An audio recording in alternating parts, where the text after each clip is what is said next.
Welcome back, my dear audience. This is Dr. Amir Suhail, and you are watching Amir Business Education Hub. We are discussing about how you can prepare your thesis defense slides. So, in this session, we will discuss about the discussion and conclusion section.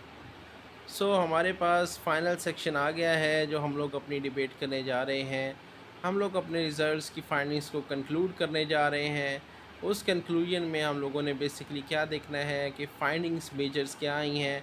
अगर हम लोग पीछे जाएं अपने slide पर तो हमारे पास कुछ मेजर फाइंडिंग रिलेशनशिप यहाँ पर एक्सप्लेन थे। इन्हीं को यहाँ पर हमने बेसिकली बताना है। और जैसे यहाँ पर बताना इस तरह से है कि बुलेट्स की फॉर्म में एक्स स्टूडेंट ऐसी ही गलती करते हैं जैसे मैंने दिखाई है कि उसको एक पैराग्राफ की फॉर्म में लिख देते हैं। ये एक बहुत ही बैड इंप्रेशन जाता है आपका। आपने उसको बुलेट की फॉर्म में लिखना है और जस्ट लिखना है कि the relationship between just like this कि यहाँ पर देखिए financial attitude as a independent है और financial literacy as a dependent है। सो आप ऐसे लिखेंगे financial attitude has significant effect on financial literacy and the prior literature also support this argument. और ये बात लिखने के बाद आगे 3 से 4 रेफरेंस आप रीसेंट कोट कर देंगे और अगला बुलेट की तरफ आ जाएंगे और अगले बुलेट में अपनी अगेन अपने दूसरे वेरिएबल की फाइंडिंग्स को शो करेंगे और फिर लिख देंगे कि the literature also support the argument of current research. तो इसको बात लिखते हुए उसके आगे 4-5 रेफरेंस या 2-3 रेफरेंस जो रीसेंट हैं वो डाल देंगे ताकि आपकी बात की सपोर्टेज मिल सके। तो ये है आपका डिस्कशन का पोर्शन। आप लोगों ने इसको इस तरीके से लिखना है। फिर है आपकी लिमिटेशंस। आप 3 से 4 लिमिटेशंस मेंशन कर सकते हैं। सैम्पल साइज़ की लिमिटेशन, जोग्राफिकल रीजन की या आप कह सकते हैं जनरलाइजेशन का मसला हो सकता है कि फाइंडिंग जनरलाइज नहीं है, आपके पास पॉपुलेशन है, आपके पास एरिया का इशू है, आपके पास रिसोर्सेज हैं और भी बहुत सी लिमिटेशंस जो आपके रेलेवेंट स्टडीज़ की हैं वो 3-4 ऐड कर सकते हैं। क्विकली इसको बता देंगे। फ्यूचर डायरेक्शन सबसे इम्पॉर्टेंट चीज़ होती है। यहाँ पर आपने न सिर्फ आपने अपने कोई नया वेरिएबल जो है वो अगले रिसर्चर्स के लिए देना है, ये सबसे ज़्यादा इम्पॉर्टेंट है क्योंकि आपका जो इवेलुएटर है इस चीज़ को देखता है कि क्या आपके माइंड में रिसर्च इसको बढ़ाने का आगे आइडिया है।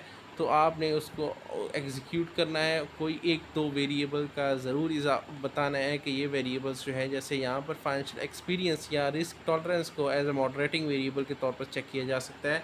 अगर आप ये बता देंगे, डायरेक्शन दे देंगे तो आगे आने वाले रिसर्चर्स जो हैं वो आपके काम को अच्छे तरीके से यूज़ कर सकेंगे। राइट। चलिए जी, ये हैं कुछ रेफरेंसेस जो आप आखिर पे दे देंगे। वही रेफरेंसेस होंगे जो आप लोगों ने बेसिकली अपनी पूरी स्लाइड में मेंशन किए होंगे। हर एक सेक्शन में वो रेफरेंस की लिस्ट भी प्रोवाइड कर दें ताकि अगर किसी ने देखना हो कि क्या वाकई ही उसी बेस पर है तो वो उसको देख ले। राइट। ओके, अब हमारे पास थैंक यू की स्लाइड है, लास्ट स्लाइड है और इसके बाद आस्क एनी क्वेश्चन की स्लाइड है। तो वो हम लोग डिस्कस करते हैं क्विकली कि कौन से क्वेश्चंस जो हैं वो पूछे जा सकते हैं। मैं आपको जल्दी से जो है वो ले जाता हूँ बैकस्लैश में और आपसे डिस्कस कर लेता हूँ कि कौन से मेजर जो हैं वो चीज़ें जो है वो डिस्कस की जा सकती हैं। Okay, right. तो देखिए, सबसे पहले जो इम्पोर्टेंट चीज़ है जो डिस्कस की जाएगी वो आपके पास रैशनल है, क्यों आपने स्टडी को कंडक्ट किया। तो उसके रेलेवेंट आप एक इंस्पिरेशन की आपने जैसे कि पहले बताया है तो रैशनल आप बता देंगे कि आपने टॉपिक की सिलेक्शन की बेसिक क्या है, आपने टॉपिक सेलेक्ट क्यों किया। आप ये बताएंगे कि आपका इंटरेस्ट था और आपका इंटरेस्ट कैसे डेवलप हुआ, आपने उसके बैकएंड पे कोई काम किया हुआ है ऑलरेडी या व्हाट्सएवर, आप उसको एक्सप्लेन कर सकते हैं। उसके बाद आप लोगों को पूछा जाएगा कि टॉपिक की सिलेक्शन किस तरीके से हुई। तो आप टॉपिक की सिलेक्शन में आपसे पूछा, आप बताएंगे कि मैंने डिफरेंट आर्टिकल्स अपने फील्ड ऑफ इंटरेस्ट के रेलेवेंट देखे और वो फील्ड ऑफ आर्टिकल्स कहाँ से आए। वो आपके पास मेजरली साइंस डायरेक्ट और आपके पास एमरल्ड, स्प्रिंगर्स और बहुत सी ऐसी वेबसाइट्स जो कि रिलायबल सोर्सेज हैं, वहाँ से हमने देखे और वहाँ से हम लोगों को वो चीज़ें मिली। फिर आगे मूव करेंगे, आपसे पूछा जाएगा कि बताइए कौन से प्रॉब्लम एरिया है जिसको बेसिकली आपने एड्रेस किया है। तो ये रिसर्च गैप के जो कुछ पॉइंट हैं मैंने आपको कम्प्रिहेंसिवली स्लाइड्स इसलिए प्रेजेंट की कि ताकि आप लोगों को आइडिया हो जाए। अगर आपसे इनसे रेलेवेंट क्वेश्चंस होंगे तो आप इन्हीं यहीं से टैकल आउट कर सकेंगे उनको। अगर आपसे गैप के हवाले से डिस्कशन होती है या आपसे पूछा जाता है कि आपकी मेजर प्रॉब्लम एरिया क्या है, तो आप यहाँ पर वो एक्सप्लेन कर सकते हैं। प्रॉब्लम स्टेटमेंट, आपसे प्रॉब्लम के बारे में पूछा जाएगा तो प्रॉब्लम उसी सेंस में जो मैंने पिछली इंट्रोडक्शन की फ़र्स्ट स्लाइड्स बताई हैं उसको आप देखिए, वहाँ पर मैंने अच्छे तरीके से एक्सप्लेन कर दिया है कि प्रॉब्लम स्टेटमेंट किस तरीके से बयान की जाएगी। फिर आपसे मेजर क्वेश्चन मेथडोलॉजी के हवाले से होता है या आपसे कोई थ्योरी के रेलेवेंट क्वेश्चन हो सकता है कि कौन सी थ्योरी यूज़ हुई है। उसके बाद मेजरली आपके पास फोकस होगा आपका मेथडोलॉजी का पोर्शन। तो जो सेशन 3 है, मैंने लिंक डिस्क्रिप्शन में अवेलेबल है, उसको देखिए। उसमें आपको डिटेल में बताया गया है कि मेथडोलॉजी के पॉइंट ऑफ व्यू से जो मेजर की पॉइंट्स पूछे जा सकते हैं उन सब को कवर अप किया गया है। वही आपसे क्वेश्चंस पूछे जा सकते हैं कि पॉपुलेशन क्या है, आपने कैसे सेलेक्ट किया उसको, आपका सैंपल क्या है, कौन सा सैम्पलिंग टेक्निक है, कैसे सैंपल साइज़ किया। अच्छा, एक बात याद रखिएगा, क्वेश्चनर के बारे में अगर क्वेश्चन होता है तो आप उसको ये बताएंगे कि क्वेश्चनर अडॉप्टेड है, अगर आपने खुद नहीं जनरेट किया। खुद जनरेट ज़्यादातर रिसर्चर्स में जो एमफिल और बीएस लेवल की रिसर्च है वहाँ पर तो खुद नहीं डेवलप किया जाता, लेकिन मे बी पीएचडी की रिसर्च में खुद डेवलप किया जाए तो उसके पीछे पूरी लॉजिक होती है, जस्टिफिकेशंस होती हैं, वो आपको देनी होगी, राइट। अदरवाइज़ आप अडॉप्टेड क्वेश्चनर को यूज़ कर सकते हैं। यहाँ पर दो वर्ड होते हैं, एक अडॉप्टेड और एक अडेप्टेड।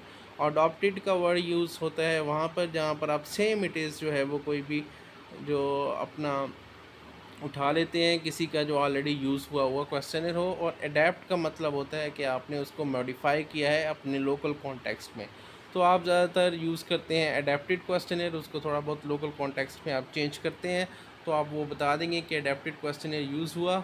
और फिर अपना सैम्पलिंग टेक्निक के हवाले से आपसे मेजर चीज़ पूछी जाती है, उसमें आपको पता होना चाहिए probability sampling, non probability sampling, इसमें कौन सी सैम्पलिंग टेक्निक्स होती हैं, आपने कौन सी सैम्पलिंग टेक्निक लगाई है। और फिर आपसे मेजर रिज़ल्ट्स पूछे जाएंगे कि मेजर रिज़ल्ट्स अपने बताएं, तो आपने ये वाला जो है वो डायग्राम शो अप करवा के अपनी यहीं से एक्सप्लेन कर देना है। तो यही वो मेजर चीज़ें हैं जो आपसे डिफेंस के एंड पे पूछी जा सकती हैं। होपफुली आपको को इन सारे इंटरेक्टिव सेशंस में समझ आ गई होगी कि किस तरीके से आपने इसको प्रेजेंट करना है। इंशाल्लाह नेक्स्ट ऐसी ही इंटरेक्टिव वीडियोस के साथ मैं दोबारा आपको टच करूँगा। तब तक के लिए आप लोग इजाज़त दीजिए। इंशाल्लाह फ़ी अमान अल्लाह, और डिस्कशन को जारी रखेंगे।